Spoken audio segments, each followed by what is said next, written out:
Hello friends, ఇప్పుడే సమర్పించే market set close స్వాగతం. So Friday last day of the week trading bulls ని బేర్సే ఈ రోజు కూడా అవుట్ పేస్ చేశారని చెప్పుకోవచ్చు. సో ఇనిషియల్లీ మనకి మార్కెట్ చూస్తే కనుక ఒక గ్యాప్ డౌన్ ఓపెన్ అయినప్పటికీ ఫస్ట్ సెషన్ లో బుల్స్ చాలా చాలా స్ట్రాంగ్ గా కంబ్యాక్ ఇచ్చే ప్రయత్నం చేశారు. సో 23,183 దగ్గర ఓపెన్ అయిన నిఫ్టీ ఫస్ట్ సెషన్ లో అంటే 1 o'clock లోపల 23,343 అంటే ఆల్మోస్ట్ ఒక 250 పాయింట్స్ ప్లస్ వెళ్ళడం చేసింది. దాని తర్వాత బేర్ అటాక్ అనేది స్టార్ట్ అయింది బిట్వీన్ 130 to 330. మనం చూస్తే కనుక ఆల్మోస్ట్ టాప్ నుంచి అబౌట్ 300 పాయింట్స్ కిందకి తీసుకురావడం జరిగింది మార్కెట్. అండ్ దాని తర్వాత క్లోజింగ్ లో అరౌండ్ 23,080 దగ్గర మనకి క్లోజ్ అవటం చూసాం. సో ఎవ్రీ రైజ్ ని సెల్లింగ్ కి మార్కెట్ పార్టిసిపెంట్స్ ఉపయోగిస్తున్నారు కాబట్టి అది మనం క్లియర్లీ నిఫ్టీ చార్ట్స్ లో చూస్తున్నాం. So as of now 23,647 or 23,422 ఏదైతే 20-day and 200-day moving average ఉన్నాయో దాని కింద ట్రేడ్ అయినంత కాలం బేర్స్ దే అప్పర్ హ్యాండ్ ఉండే ఛాన్సెస్ ఎక్కువ ఉంటుంది. అండ్ ఎవ్రీ ర్యాలీలో కూడా వాళ్ళు సెల్ చేసే ప్రయత్నం చేస్తారు. ఒకసారి మటుకు 23,647 పైన క్లోజ్ అవుతే కనుక బుల్స్ అనేవాళ్ళు చాలా యాక్టివ్ గా వచ్చే ఛాన్స్ ఉంటుంటాయి. At the same time market లో మనం చూస్తే కనుక లాస్ట్ వీక్ లో అండ్ ఈ వీక్ లో ఏదైతే ఉందో ఆల్మోస్ట్ సిమిలర్ ఉంది. 50 to 60 పాయింట్స్ సెపరేషన్ పక్కన పెడితే కనుక. సో 22,981 స్వింగ్ లో ఏదైతే ఉందో అదొక కీ సపోర్ట్ గా ఉండే ఛాన్స్ ఉంది. ఒకవేళ అది కట్ అయిందంటే 22,800 నుంచి 22,650 మధ్యలో మార్కెట్ కిందకు వచ్చే ఛాన్సెస్ మనకు కనిపిస్తుంది. సో 22,600 నుంచి 23,600 మధ్యలో ట్రేడింగ్ జోన్ లో ఉంటుంది కాబట్టి ఈ స్టేజ్ లో నో ట్రేడింగ్ జోన్ అనే మార్కెట్ లో most of the participants predict చేసే ప్రయత్నం చేస్తారు.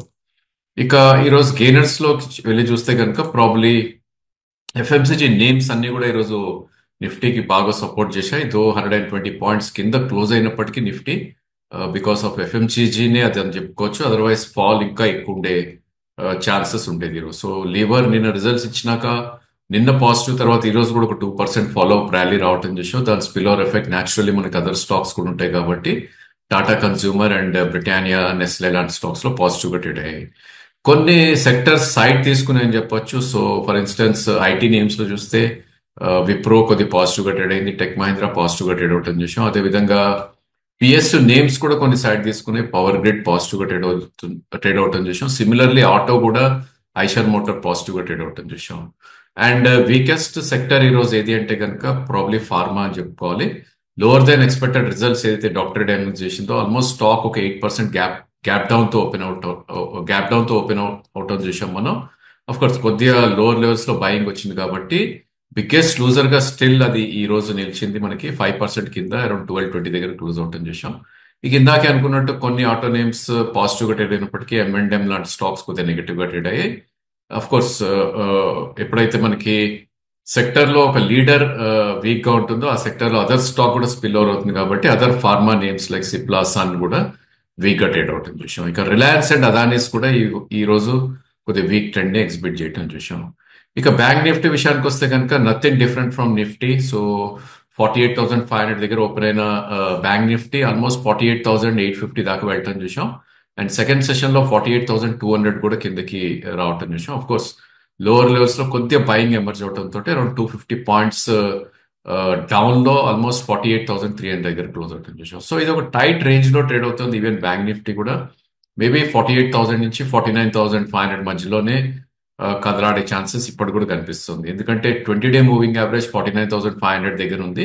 దాన్ని కాంకర్ చేయగలిగితే కనుక నెక్స్ట్ లెగ్ ఆఫ్ ర్యాలీలో 50,287 ఏదైతే 200-day మూవింగ్ యావరేజ్ ఉందో అదొక కీ రెసిస్టెన్స్ ఉంటుంది. So all in all bank Nifty range చూస్తే కనుక యాజ్ ఆఫ్ నో ప్రాబ్లీ 47,500 నుంచి 49,500 ట్రేడ్ అవుతుంది. బికాస్ మనం lower end of the range లో ఉన్నాం కాబట్టి మేబీ కొంత ఇక్కడ హాల్ట్ అయ్యే ఛాన్సెస్ ఉంటుంది. ఫాల్ ఏదైతే ఉందో ప్రాబ్లీ 48,000 ఆ లెవెల్లోకి వస్తే కనుక మేబీ కొద్దిగా long positions with 300 points stop loss attempt చేస్తే అగైన్ మనకి upside 2,000 points or maybe 1,500 points ఉంది కాబట్టి 1:5 రిస్క్ రివార్డ్ ఉంటుంది కాబట్టి probably bank Nifty lower levels లో కొన్ని ప్రయత్నం చేయొచ్చు. సో సోల్ గెయినర్ ఈరోజు ఏయూ బ్యాంక్ 2% పెరగటం చేసాం. ఆఫ్ కోర్స్ ఐసిఐసిఐ బ్యాంక్ కొద్దిగా గ్రీన్ లో 0.6% దగ్గర ట్రేడ్ అవటం చేసాం. అండ్ బిగ్గెస్ట్ లూజర్ ఈరోజు ఇండస్ఇండ్ బ్యాంక్ 2% క్రాక్ అవటం చేసాం. అదేవిధంగా most of the public sector names like PNB, bank of Baroda, Canara, SBI అన్ని కూడా వీక్ గా ట్రేడ్ అయ్యాయి. అఫ్ కోర్స్ నిన్న రిజల్ట్స్ అనౌన్స్ చేసే HDFC బ్యాంక్ ఏదైతే 2% గెయిన్ వచ్చిందో లోవర్ లెవెల్ నుంచి 50% ఆఫ్ ద ఎస్టర్డేస్ గెయిన్స్ ని ఇవాళ గివ్ అప్ చేయటం చూసాం. ఇక ఎఫ్ అండ్ నేమ్స్ లోకి వెళ్ళి చూస్తే కనుక there is no resilience for selling అని చెప్పాలి. బేసికలీ మనం గత 3-4 రోజులుగా అనుకుంటున్న ప్రాబ్లీ ఏవైతే న్యూలీ యాడెడ్ స్టాక్స్ ఉన్నాయి ఎఫ్ అండ్ నేమ్స్ లో, వాటిలో సెల్లింగ్ కంటిన్యూస్లీ కొనసాగుతుంది. అఫ్ కోర్స్ ఈరోజు బిగ్గెస్ట్ లూజర్ సైంట్ నిలిచింది. రిజల్ట్స్ రియాక్షన్, సిఇఓ కూడా క్విట్ అయ్యాడు అని ఒక వార్త రావడంతో ఒక బిగ్ రెడ్ బార్ రావటం చూసాం. సో 23% డౌన్ క్లోజ్ అయింది. స్టాక్ 1621 దగ్గర గ్యాప్ డౌన్ అయ్యి 1328 ఏదైతే లో ఉందో ఆల్మోస్ట్ అక్కడే క్లోజ్ అవటం చూసాం.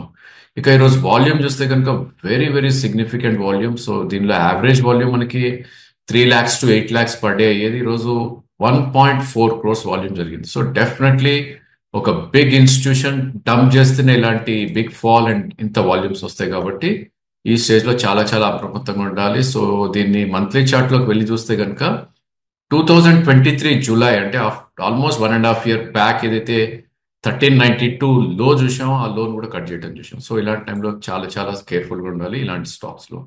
ఇంకా అదర్ నేమ్స్ ఏవైతే కొత్తగా యాడ్ అయ్యాయో వాటిలో మనం వెళ్ళి చూస్తే కనుక ఈరోజు బీట్ అండ్ డౌన్ లో again prestige, NCC, Poonawalla, Paytm, Kalyan jewellers, again angel one, ఇవన్నీ కూడా బిట్వీన్ 4 and 6% దాకా క్రాక్ అవుట్ అని చూసాం.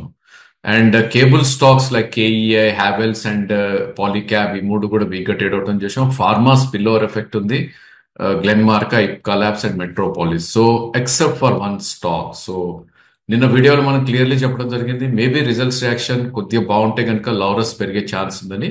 ఎగ్జాక్ట్లీ అదే అవటం చూసాం. సో ఈ రోజు లో మనం చూస్తే కనుక ప్రాబ్లీ 577 దాకా ఇనిషియల్లీ రావటం చూసాం. అండ్ లాస్ట్ లో జనరలీ లాస్ట్ 1 hour లో లౌరస్ రిజల్ట్ ఇస్తుంది. సో రిజల్ట్ రాగానే ఆల్మోస్ట్ ప్రీవియస్ స్వింగ్ హై ఏదైతే ఉందో 619 అటెంప్ట్ చేసే ప్రయత్నం చేసింది. బట్ 612 ఏదైతే డే హై ఉందో అక్కడే క్లోజ్ అవుట్ అని చూసాం. So that's the beauty of chart. So strong charts ఏవైతే ఉన్నాయో కొద్దిగా బాగా రిజల్ట్స్ ఇస్తే కనుక చాలా బాగా పర్ఫామ్ చేయటా, కానీ ఇది ఒక నిదర్శనం. అదేవిధంగా క్యాపిటల్ గుడ్స్ లో సెల్లింగ్ కొనసాగింది, స్పెషాలిటీ కెమికల్స్ లో కొనసాగింది. అండ్ ఐ థింక్ గెయినర్స్ లోకి మనం వెళ్ళి చూస్తే కనుక after Laurus I think that's the biggest gainer in F and names గా చెప్పుకోవాలి. అది కూడా మనం నిన్న డిస్కస్ చేసిన స్టాకే, బికాస్ ఆఫ్ రిజల్ట్స్ పెరిగే ఛాన్స్ ఉంటుంది అని.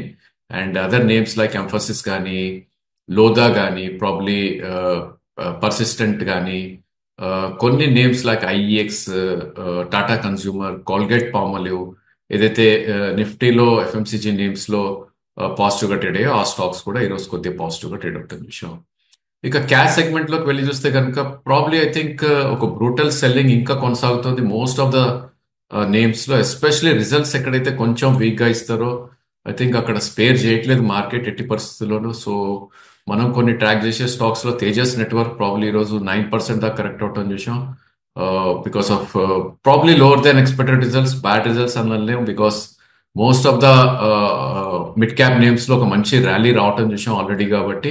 అండ్ ఫ్రెష్ బయింగ్ ఎవరు చేయట్లేదు కాబట్టి ప్రాఫిట్ బుకింగ్ అనేది చాలా స్పీడ్ గా ఎమర్జ్ అవుతుంది. సో అది ఈరోజు ఒక 9% కింద క్లోజ్ అవటం చూసాం. అండ్ అదిగే ఇక్కడ కూడా ప్రాబ్లీ శోభా లాంటి స్టాక్స్, జ్యోతి సిఎన్సి, ఆల్బోట్ technologies, Lux, Liberty shoe, RK forge, ఇవన్నీ ఎనీవేర్ బిట్వీన్ 5 to 9% దాకా కూడా కరెక్ట్ అవటం చూసాం.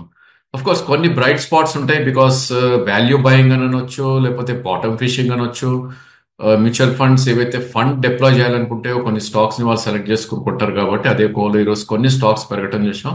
సో జ్యోతి స్ట్రక్చర్ కానీ, 5 Star కానీ, Raymond industries, Kalamandir, Virinchi, PTCIL, graphite, Shivalik, SMS life, Vishnu chemical, of course Vimta labs కొద్దిగా బెటర్ దాన్ ఎక్స్పెక్టెడ్ రిజల్ట్స్ ఇవ్వడంతో పెరిగింది. మహారాష్ట్ర సీమ్లెస్, ఈ స్టాక్స్ అన్ని కూడా ఈరోజు పెరగటం చూసాం. హైలైట్ మనం నిన్న అనౌన్స్ చేసిన ఆర్ మనం ట్రాక్ చేయమన్న లౌరస్ ప్రాబ్లీ ఈరోజు కూడా ఆల్మోస్ట్ 6% దాకా కూడా అప్ మూవ్ అవటం చూసాం.